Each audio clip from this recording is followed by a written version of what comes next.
아침 묵상에 오신 여러분들을 환영하고 축복합니다. 또 이렇게 아침 묵상을 시작할 수 있게 허락하신 하나님께 감사드리고요.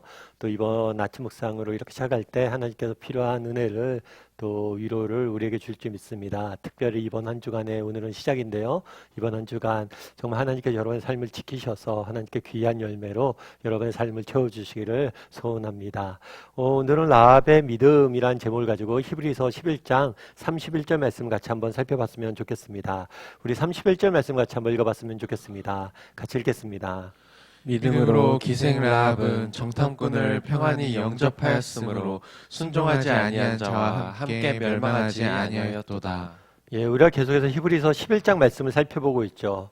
히브리서 11장 말씀은 믿음의 명예의 전당이다라고 제가 설명을 드렸던 것 같아요. 그래서 진짜 구약 시대 때 여러 정말 하나님 앞에서 믿음을 지키려고 노력했던 여러 믿음의 선배들, 선진들을 한 명 한 명 소개하면서 믿음이란 무엇인지에 대해서 쭉 설명하고 있는 게 히브리서 11장 말씀입니다. 그런데 오늘 31절에 보면 기생 라합이 등장을 해요. 그러니까 참 재밌죠. 뭐가 재밌냐면 이 기생 라합은 여러분들이 나중에 이제 구약 성경 좀 읽어보면 알지만 이 사람은 이방인이었어요. 이방인. 사실 앞서 이야기했던 것처럼 이 히브리서 11장은 믿음의 명예의 전당이잖아요. 유대인들에게 얼마나 자랑스러운 민족의 정말 민족을 빈댔던 그런 믿음의 선배들, 인물들이 들어가 있는 곳이에요. 그런데 그런 믿음의 선배들이, 선진들이 정말 유대인에게 있어서 가장 그렇게 뛰어나고 존경받던 사람들이 들어가 있는 곳에 누가 있는 거예요? 이방인이 들어가져 있는 거예요. 뿐만 아니라 이 기생 라합은 여자였어요. 여자. 당시의 여자는 인간 취급을 받지 못했습니다. 그래서 여자는 인간이기라기보다는 인간 동물보다 좀 나은 존재 정도로만 인식이 되는 경우들이 많았어요. 그래서 그 당시 랍비들이 아침에 일어나서 감사기도를 드리는데 그 감사기도 중에서 한 가지가 뭐냐면 여자로 태어나지 않은 것에 대해서 감사기도를 드렸다.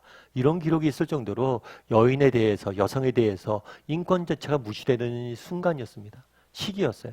그런데 성경에는 뭐라고 이야기하고 있는 거예요? 그 믿음이 뛰어났던 그 명예의 전당에 여자가 있는 거예요. 그것도 이방인이 있는 거죠. 게다가 오늘 본문에는 되게 재밌는 표현이 하나 있어요. 그건 뭐냐면 기생이란 거예요. 기생. 기생이란 게 솔직한 말로 우리가 존경받을 만한 사회적 직업이 아니잖아요. 사람들이 되고 싶은 그런 직업이 아니잖아요. 이런 면에서는 이방인이었고 여자였고 또 직업적으로도 굉장히 많은 문제가 있는 사람이었어요. 그럼에도 불구하고 기생 라합에 대해서 이야기합니다. 여기서 우리가 알 수 있는 것은 무엇일까요? 여기서 우리가 알 수 있는 점은 무엇일까요? 하나님이 11장은 하나님이 인정하시는 믿음에 대해서 기록되어져 있어요. 그런데 하나님 인정하시는 믿음이라는 것은 외적인 모습이 중요하지 않다는 거예요. 네가 어떤 직업을 갖고 있건, 네가 사회적으로 어떤 사람이건, 네가 여자이건 남자이건, 아니면 네가 혈통적으로 유대인이건 이방인이건 그런 건 아무런 상관이 없다는 거예요. 네가 몇 대째 예수님을 믿었건, 네 직업이 뭐고 사회적으로 네가 어떤 사람으로 취급되건 그런 건 아무 상관이 없다는 거예요. 정말 중요한 건 뭐라는 거예요? 정말 중요한 건 우리의 마음이라는 거예요. 네가 어떤 마음을 갖고 살아갔느냐, 그것이 하나님께서 우리의 믿음을 인정하는 기준이 된다는 거예요. 그 11장 그 모세와 정말 다윗과 사무엘과 정말 우리가 아까 배웠던 아브라함이나 이삭이나 이런 사람들 얼마나 뛰어난 인물들이에요. 그런데 그 인물들과 동일한 급으로 누가 다루어져 있어요? 기생 라합이 다루어져 있다는 거예요. 이걸 통해서 우리에게 주고자 했던 메시지는 뭐냐는 거예요. 정말 중요한 건 우리가 생각하는 인간적인 생각하는 외적인 모습이나 성별이나 혈통이나 이런 게 아니란 거예요. 배경이 아니란 거예요. 네 마음이 중심이 어디냐는 거예요. 그 중심을 보고 하나님께서 우리를 뭘 하는 거예요? 우리의 믿음을 인정해 주신다는 거죠. 그리고 또한 여기서 알 수 있는 또 한 가지는 뭐냐면 제가 어저께도 말씀드렸죠. 지난 여호수아 때 여호수아 말씀을 나누면서도 이야기를 드렸지만 가나안 땅에서 이루어지는 전쟁, 이것이 민족 간의 전쟁이 아니란 거예요. 그래서 예를 들어서 가나안 민족과 이스라엘 민족이 전쟁을 하는데 이스라엘 민족이 편을 들었다. 그게 아니에요. 항상 열려 있었어요. 어떤 게 열려 있어요? 이방인의 사람들, 정말 가나안 사람들이 열려져 있어요. 나중에 라합이 하나님을 믿음으로 구원을 받거든요. 정말 이방인, 이방 여인, 이런 보잘것없는 기생, 보잘것없는 사람도 하나님을 믿으면 구원받는다는 거예요. 그래서 이방인들에게도 언제든지 돌아오라고 열려져 있어요. 지난 시간에 7번 여리고를 사람이 돌았다고 그러죠. 이 시간들을 통해서 하나님께서는 이스라엘 민족이 하나님 앞에 순종하길 원하셨어요. 동시에 이 시간 어떤 시간이냐면 마지막까지 여리고에게 기회를 주는 거예요. 하나님에게 돌아올 시간들. 칼로 들이대 못 돌아오잖아요. 근데 언제든지 열려있다는 건 니네가 나오라는 거예요. 그래서 여기서는 우리가 알 수 있는 또 한 가지는 뭐냐면 하나님께서는 정말 이방인들조차도 기다린다는 거예요. 그럼 라합은 어떻게 이렇게 어떤 점에서 하나님 앞에 그 믿음을 인정을 받았을까요? 우리 한번 여호수아 2장 11절부터 12절까지 말씀 한번 같이 읽어봤으면 좋겠습니다. 같이 읽도록 하겠습니다. 우리가 듣자 곧 마음이 녹았고 너희로 말미암아 사람이 정신을 잃었나니 너희 하나님 여호와는 위로는 하늘에서도 아래로는 땅에서도 하나님이시니라. 그러므로 이제 청하노니 내가 너희를 선대하였은즉 너희도 내 아버지의 집을 선대하도록 여호와로 내게 맹세하고 내게 증표를 내라. 예, 우리가 앞서 얘기했지만 여리고 성이 전쟁이 있기 전에 여호수아가 정탐꾼을 보냅니다. 정탐꾼을 보냈는데 이 정탐꾼이 들킬 위험이 있었어요. 그런데 라합이 이 정탐꾼을 숨겨주고 도와줍니다. 그러면서 라합이 정탐꾼을 돌려보내면서 뭐라고 하냐면 내가 너희를 선대했으니 내가 너희를 숨겨줬다는 거죠. 너희도 내 아버지의 집을 선대하도록 여호와로 내게 맹세하게 하고 내게 징표를 내라. 그러니까 내가 너희를 도와줄 테니까 너희도 나중에 나를 도와달라고 이야기를 하죠. 사실 이게 쉬운 일은 아니죠. 왜냐하면 그 당시에 여리고는 누구예요? 라합은 어디 사람이에요? 여리고 사람이에요. 가나안 사람이에요. 그래서 당시에 자신의 민족을 어쩌면 배신하는 일일 수도 있겠죠. 하지만 이건 분명히 위험한 일이에요. 왜 위험한 일이에요? 만약 이것이 발각이 되면 어떻게 될까요? 자기는 죽음을 맞이할 수밖에 없는 일이에요. 그런데 어떻게 라합은 이렇게 했냐는 거예요. 라합이 오늘 본문에 보면 뭐라고 되냐면 우리가 듣자. 들었다는 걸 뭘 들었을까요? 하나님에 대한 소문을 들었어요. 이스라엘 민족과 하나님에 대한 소문을 들은 거죠.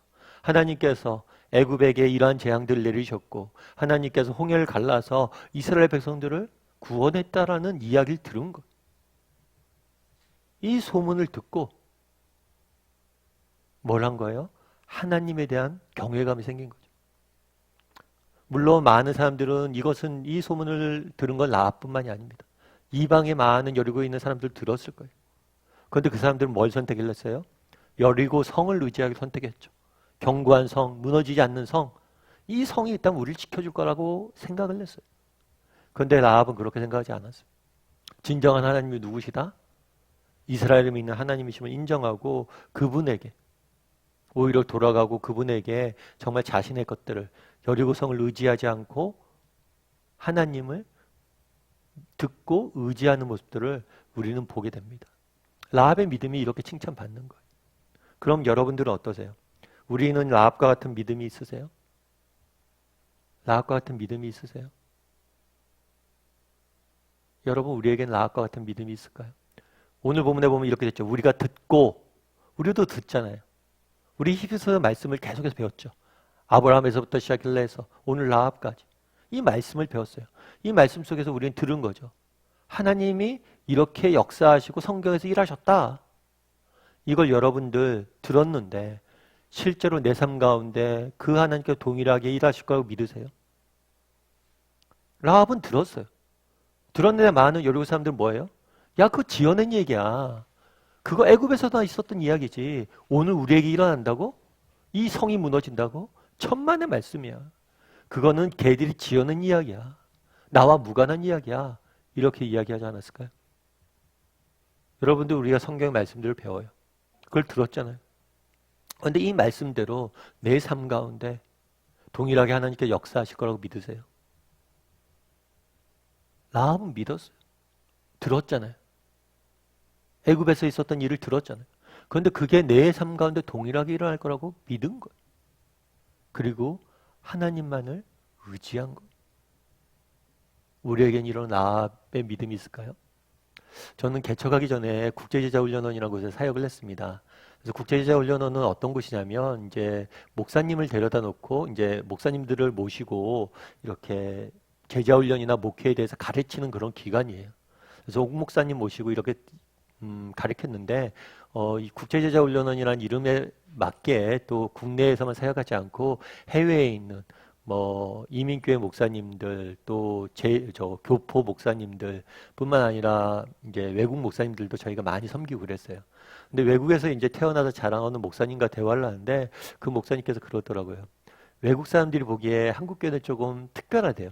왜 특별하냐 했더니만 한국 교회는 외국에 비해서 역사가 짧아요. 기독교 역사가. 우리 길어야 100년, 200년이거든요. 외국은 유럽 같은 경우는 어때요? 수천 년이죠. 1000년이 넘게 기독교를 믿었잖아요. 미국도 마찬가지죠. 기독교로 세워진 나라잖아요. 그런데 자기들이 보기에는 참 한국 교회에 별거 없잖아요. 역사적으로 보거나 뭐도 없고 정말 내세울 게 뭐가 있어요. 그런데 이상하게 하나님께서 한국 교회를 쓰시는 모습들 보면서 왜 한국 교회를 저렇게 쓸까 이런 생각이 드는데 그러면서 자기들이 내린 결론이 있대요.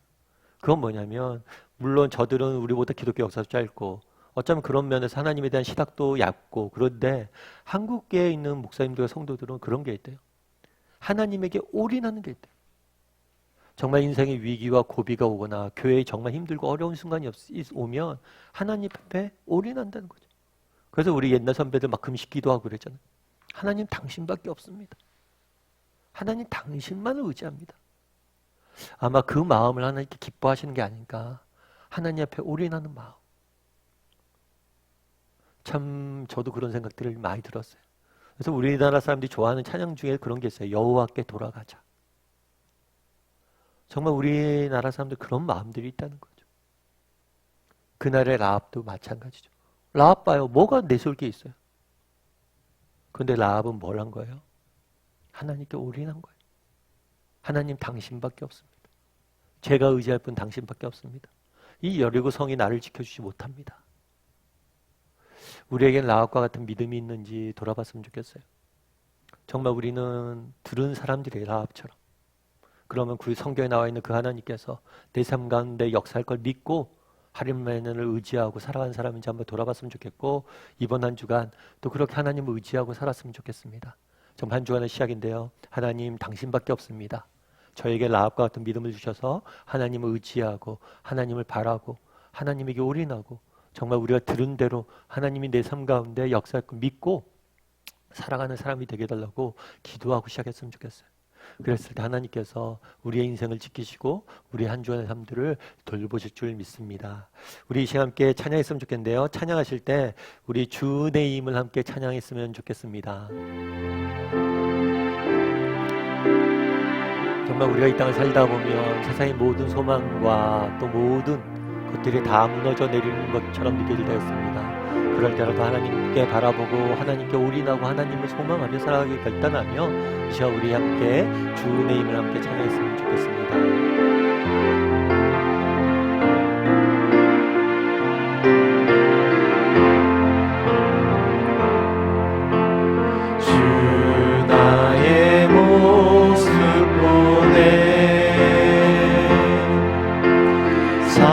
나의 맘 보시네 주 나의 눈물 안에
살아가는 이 모든 순간이 주의 힘을 나는 믿네.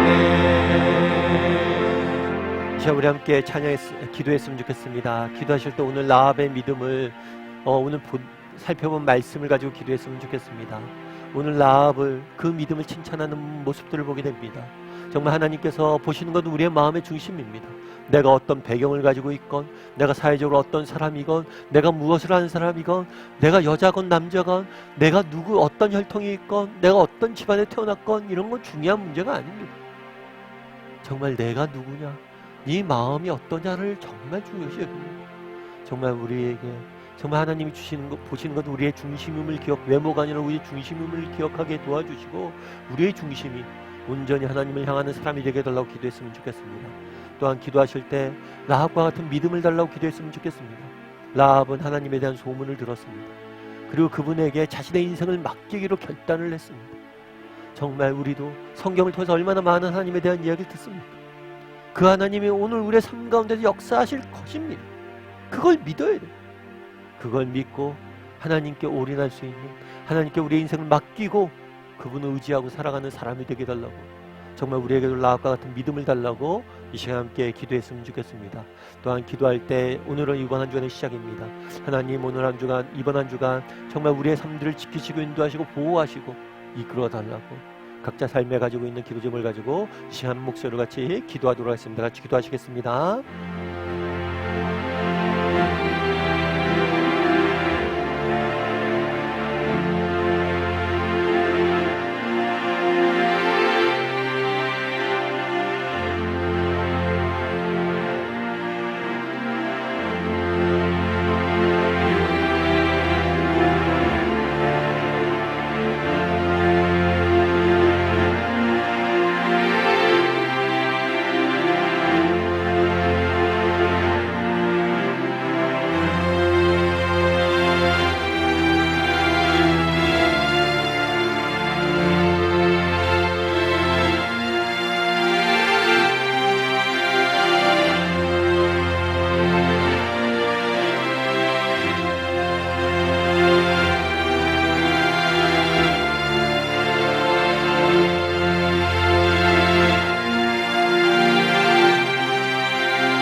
이렇게 귀한 시간들을 우리에게 허락하시고 또 이렇게 말씀으로 한 주간의 삶들 시작할 수 있게 허락하여 주심을 감사드립니다. 오늘은 라합의 믿음에 대해서 배웠습니다. 하나님의 찾는 사람은 어떤 사람입니까? 하나님은 우리의 외모를 보지 않습니다. 우리의 중심을 보십니다. 정말 라합과 같이 우리의 중심이 온전히 하나님 앞에 나아가게 도와주시옵소서.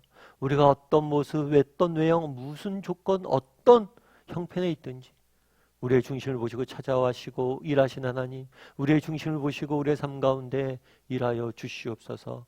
아버지, 그날의 라합이 여호와에 대한 소문을 듣고 정말 그분에게 자신의 인생을 맡기기로 결단하는 모습들을 보게 됩니다.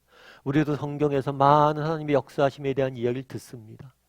그러면 나는 얼마나 라합처럼 그 하나님께 우리의 인생을 맡기고 의지하고 살아가는 사람입니까? 듣고 여전히 여려고를 의지하고 있지는 않습니까? 들은 대로 하나님 앞에 의지하고 하나님을 바라고 하나님을 소망하며 살아가는 우리 모두가 될 수 있도록 주여 은혜를 더하여 주시옵소서. 오늘은 이번 한 주간의 시작입니다. 하나님, 당신이 우리를 지켜주셔야 되겠습니다. 하나님의 은혜 없이는 단 한순간도 살아갈 수 없는 존재임을 고백합니다. 하나님, 은혜로 우리를 지키시고 우리의 삶을 보호하시고 우리의 삶을 인도하여 주시옵소서. 그래서 하나님의 도우심으로 정말 하나님이 주시는 그러한 은혜를 맛봄으로 세상 속에 승리할 수 있는 오늘 하루 이번 한 주간이 될 수 있도록 주여 붙잡아 주시옵소서. 은혜 감사를 드리며 모든 말씀 예수님의 이름으로 기도드리옵나이다. 아멘.